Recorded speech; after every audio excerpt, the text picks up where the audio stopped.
At just 16 years old, David Mutisa was sleeping on a cardboard mat behind his aunt's stall in Nairobi's Gikamba market. He sold airtime cards for a 20-shilling commission, barely enough for one meal. 4 years later, that same boy was running 3 businesses making over 200 million Kenyan shillings a year. That's more than $1.5 million. This is how he turned street hustle into an empire. David grew up in Kayole, one of Nairobi's toughest neighborhoods. After losing his father at just 12, his mother worked long hours selling mandazi and tea to raise 5 kids.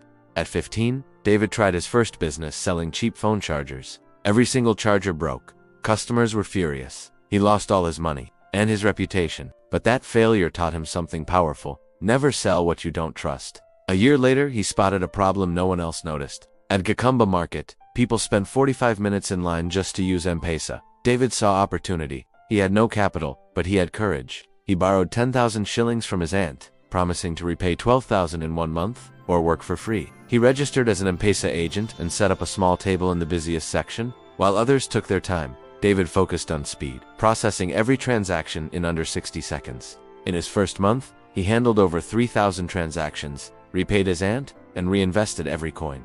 Within a year, David opened a second M-Pesa point, then a third, then a fourth. By 17, he had 8 outlets across Nairobi and was earning more than most college graduates. Next, he saw another gap: traders who needed airtime in bulk. So he struck a deal with Safaricom's wholesale division and began supplying over 200 shops. At 19, he launched a one-stop shop for matatu operators, selling spare parts, insurance, and mobile services all in one place. That single business brought in 15 million shillings a month and made David one of the youngest millionaires in Kenya. Here are the 5 lessons behind David's rise. Start with real problems around you. Speed beats perfection. Reinvest early profits. Use other people's money wisely. In Africa, volume beats margin. Serve more people, not just richer ones. From sleeping behind a vegetable stall to earning millions, David Mutisa's story proves you don't need luck or privilege to win. You just need vision, courage, and discipline. If this story inspired you, subscribe to Wealth Tales for more real African entrepreneur stories that show what's possible when you refuse to give up.